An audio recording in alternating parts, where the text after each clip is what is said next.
मामी बहुत खूबसूरत और नौजवान थी। वह घर में अकेली रहती थी और मुझे अपने पास बुला लेती और अपनी तन्हाई मिटाती थी।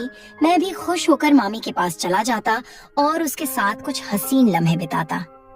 एक दिन मामी ने मुझे अपने घर बुलाया। मैं भी खुश होकर मामी के घर चला गया। मैं जैसे ही मामी के घर पहुंचा तो मामी वॉशरूम से नहाकर बाहर आ रही थी। जैसे ही मैंने मामी को देखा तो मेरे होश ही उड़ गए। मामी ने मुझे अपना वो दिखाकर, मेरी मामी बहुत ज्यादा खूबसूरत थी। वह लगती ही नहीं थी कि वह एक शादीशुदा औरत है। उस वक्त मैं अपने मामू के घर रहने आया था क्योंकि मम्मी पापा दोनों बाहर देश जा रहे थे। पहले जब छोटे मामू पापा को मुबारकबाद देने आए तो उन्होंने पापा से जाते हुए कहा कि समीर को हमारे घर छोड़ जाए। पापा ने उन्हें काफी मना किया कि अब समीर बड़ा हो गया है और अपना ख्याल रख सकता है, लेकिन वह नहीं माने। उन्होंने पापा को राजी कर लिया और मेरी ख्वाहिश पूरी हो गई। मेरे पास हमारे पुराने घर की चाबी थी जो खाली पड़ा हुआ था, जिसे मैं अपने मकान के लिए भरपूर इस्तेमाल करता था। मामी मोनिका की शादी मेरे मामा से 10 साल पहले हुई थी। मैं उस वक्त 10 साल का था, मगर उस वक्त मामी को देखकर मुझे बहुत अच्छा लगता था क्योंकि वह ना सिर्फ खूबसूरत थी बल्कि धीमे लहजे वाली और भरपूर जिस्म की मालक थी। मामा और मामी की जोड़ी मिसाइल समझी जाती थी, पर अभी तक वह दोनों औलाद से दूर थे। वह दोनों अपनी किस्मत समझकर सब्र करते। मामी और मामू में बहुत ज्यादा प्यार था और मेरा अंदाजा था कि मामा ने उनके साथ कई रातें गुजारी होगी। शादी के बाद मामी का बदन बहुत दिलकश हो गया था। खूबसूरत तो वह पहले ही थी, मगर अब जिस्म का हर हिस्सा अपनी तरफ झुकता हुआ महसूस होता था। उस वक्त जब मामी घर की सफाई कर रही थी और मैं टीवी देख रहा था, तब मामी ने मुझसे पूछा, समीर बेटा, आज कॉलेज नहीं जाना क्या? तो मैंने दिल ही दिल में मामी को बेटा बुलाने पर बुरा मानते हुए कहा, नहीं मामी, सेमेस्टर खत्म हो गया है ना, इसलिए 1.5 महीने की छुट्टियां हैं। मामी ने सर हिलाया और झुककर मेज पर कपड़ा मारने लगी, पर मामी का वो सब देखकर समझा नहीं आ रहा था कि क्या करूं और क्या ना करूं। मुझे मामी के घर आए हुए 2 दिन गुजर चुके थे। रात को खाने की मेज पर मामू ने मामी से कहा कि इन्हें 20 दिन के लिए लाहौर जाना है। अगर इन्हें ज्यादा दिनों के लिए बाहर जाना होता तो वह मामी को भी साथ ले जाते, मगर इस दफा मैं मामी के घर पर था तो उन्होंने अकेले जाना ही मुनासिब समझा। मैंने मामी का रूटीन और उनकी आदतों का अच्छी तरह से अभ्यास किया था। मैंने देखा कि वह चाय का इस्तेमाल ज्यादा करती है और वह चाय में दूध बहुत डालती है और मुझे डब्बे का दूध पीने की आदत थी। अगले दिन हम दोस्त आपस में मिलकर एक दूसरे के साथ मजाक कर रहे थे और मैं जो कुछ बकवास कर रहा था वह बहुत गंदा था। मेरी बातें सुनकर मामी बहुत हैरान हो गई। फिर उन्होंने मुझे अपना आवाज देकर अपनी मौजूदगी का एहसास दिलाने की कोशिश की। म्यूजिक की वजह से मुझे कुछ सुनाई नहीं दे रहा था। मेरी गंदी बातें काफी देर तक सुनती रही और फिर उठकर अपने कमरे में चली गई। शाम को मैं दोस्तों के साथ बाहर जाने लगा। 2 मामी को बताने के लिए उनके कमरे की तरफ गया। मेरे जहन में उस वक्त कुछ खास नहीं था। फिर मैं वापस आकर बेड पर लेट गया। थोड़ी देर बाद मैंने कहा, मुझे चाय पीनी है मामी। मामी ने मुस्कुराकर कहा, क्यों नहीं मेरे बच्चे, बस 2 मिनट में फ्रेश होकर आती हूँ, फिर बना देती हूँ। वह उठकर बाथरूम की तरफ चल गई। मैं गैलरी में आकर बैठ गया और सामने लॉन और फूलों को देखने लगा। एक फूल मुझे पसंद आ गया। मैंने उसे करीब जाकर देखा और फिर उसे तोड़ लिया। मामी मुझे आवाज दे रही थी। मैंने जवाब दिया, मैं बाहर हूँ। तो वह हाथ में ट्रे लेकर बाहर आई जिसमें 2 कप चाय थी। उन्होंने 1 कप मुझे पकड़ाया और दूसरा खुद उठकर मेज पर रख दिया। मैंने वह फूल जो हाथ में पड़ा हुआ था मामी की तरफ बढ़ा दिया। मुस्कुराकर फूल मेरे हाथ से ले लिया और कहा, शुक्रिया मेरे बच्चे। मेरे सारे अरमानों पर पानी पड़ गया था। मैंने मामी की तरफ देखा और कहा, मामी बोर नहीं होती आप? सारा दिन घर में रह रहकर मैं तो बोर हो गया हूँ, हम कहीं बाहर घूमने चलते हैं। मामी ने कहा, नहीं समीर, मैं तो तुम्हारे मामा के साथ हर जगह जाती हूँ, लेकिन मैं उनके बगैर कहीं नहीं जाती। मैं खामोश होकर चाय पीने लगा। रात के खाने के बाद मैंने एक मूवी लगाई और बैठकर देखने लगा।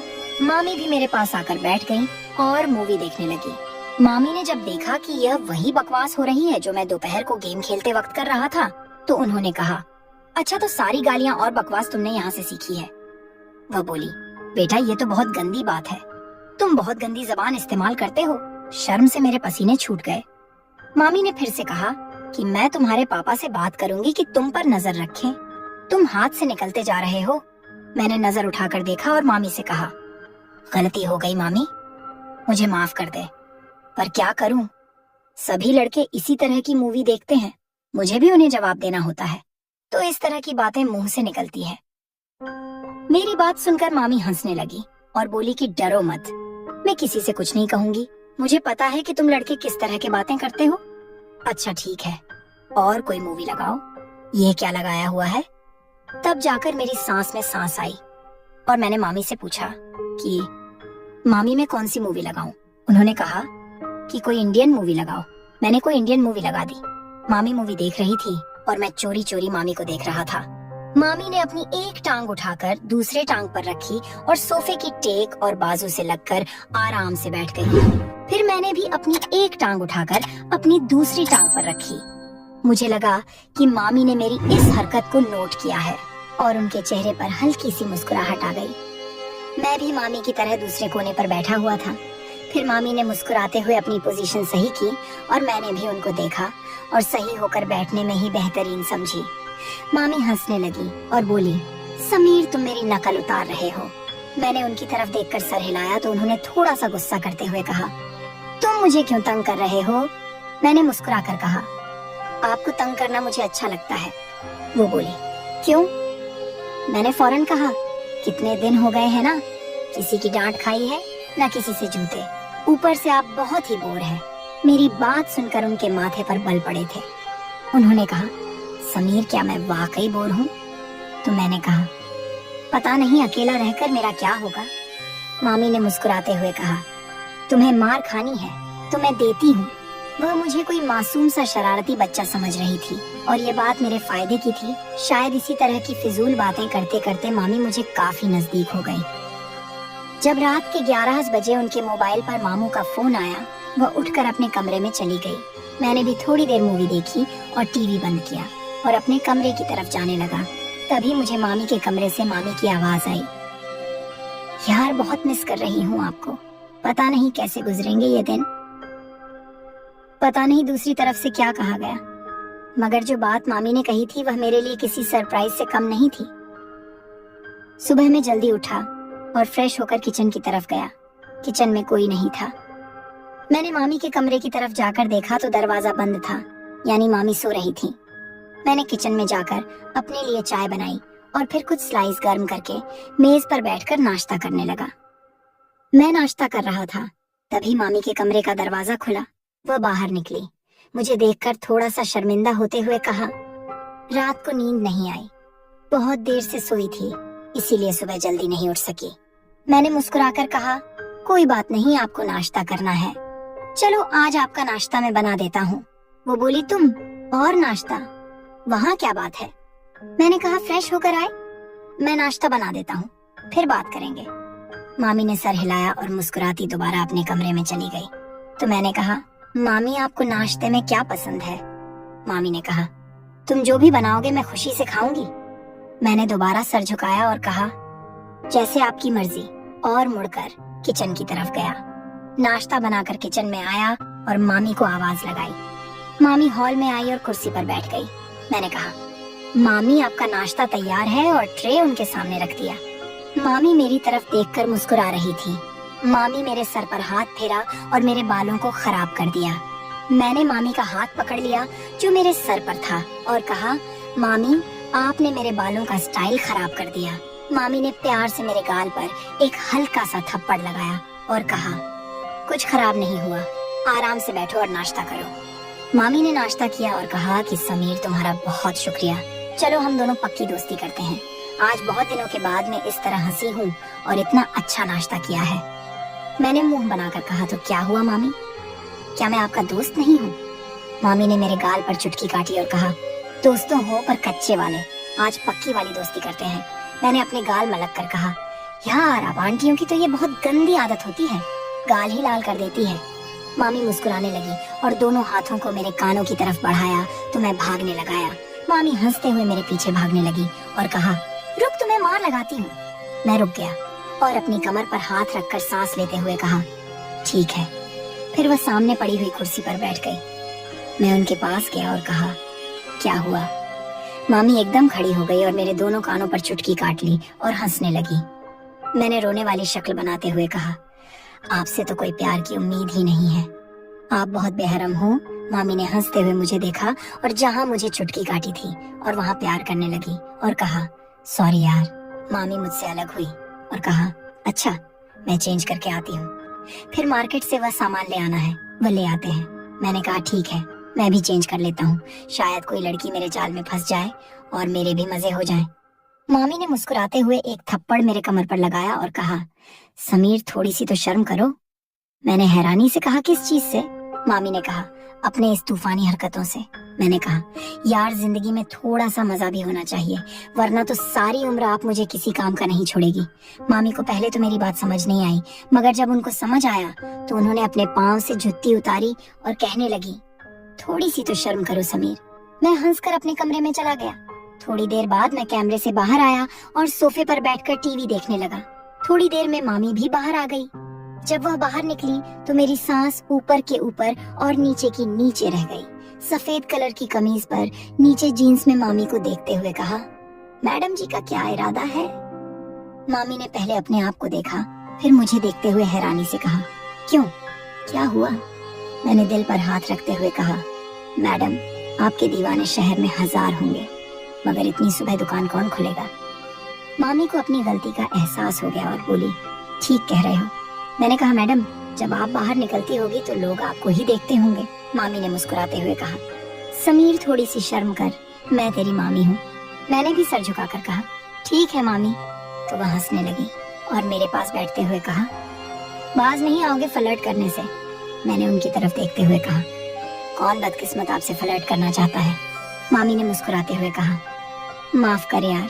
थोड़ी देर की खामोशी के बाद मामी मेरे करीब आई और बोली, सच में तेरी कोई गर्लफ्रेंड नहीं है? मैंने उनकी तरफ देखा और कहा, कोई आप जैसी मिली नहीं, वरना उसे गर्लफ्रेंड क्या अपनी लाइफ पार्टनर बना लेता, चाहे पापा को समझाना पड़ता। मामी ने मुस्कुराते हुए कहा, मैं अच्छी लगती हूँ आपको? तो मैंने भी फिर किसी आशिक की तरह सर झुकाकर हल्का सा कहा, बहुत ज्यादा मामी। मामी ने कहा, तू बाज नहीं आएगा। मामी ने कहा, समीर दूध ले आओ, खत्म हो गया है। मैंने सर हिलाया और मार्केट की तरफ चला गया। वापस आकर दूध के बर्तन को फ्रीजर में रखा और मामी को बताने उनके कमरे में गया, पर सामने जो मंजर था वह पागल कर देने के लिए काफी था।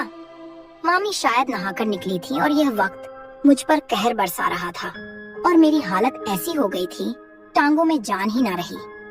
मैं पलटने ही वाला था कि मामी ने आवाज देकर पूछा, ले आए हो दूध? मेरे हलक से तो जैसे आवाज ही नहीं निकल रही थी। मैंने सर हिलाया तो मामी आहिस्ता आहिस्ता कदमों से चलती हुई मेरी तरफ आई और मेरे चेहरे के नीचे हाथ रखकर कहा, क्या हुआ समीर? मैंने चेहरा ऊपर उठाया और उनकी आंखों में देखते हुए कहा, कुछ नहीं मामी। मामी ने मेरी आंखों में देखा और कहा, समीर सच सच बताओ, मेरा इस तरह तुम्हारे सामने आना अच्छा है क्या? मैंने सर हिलाया और दोबारा सर झुकाकर कहा, अगर आपको लग रहा है कि मैं आपकी तरफ अट्रैक्ट हो रहा हूँ तो आप गलत है मामी। मामी आपका जिस्म आपकी मोहब्बत के इजहार का जरिया है, लेकिन यही सब कुछ ठीक नहीं है। मामी ने एक लंबा सांस लिया और मुझे इस तरह देखा जैसा मैं दीवाना हूँ।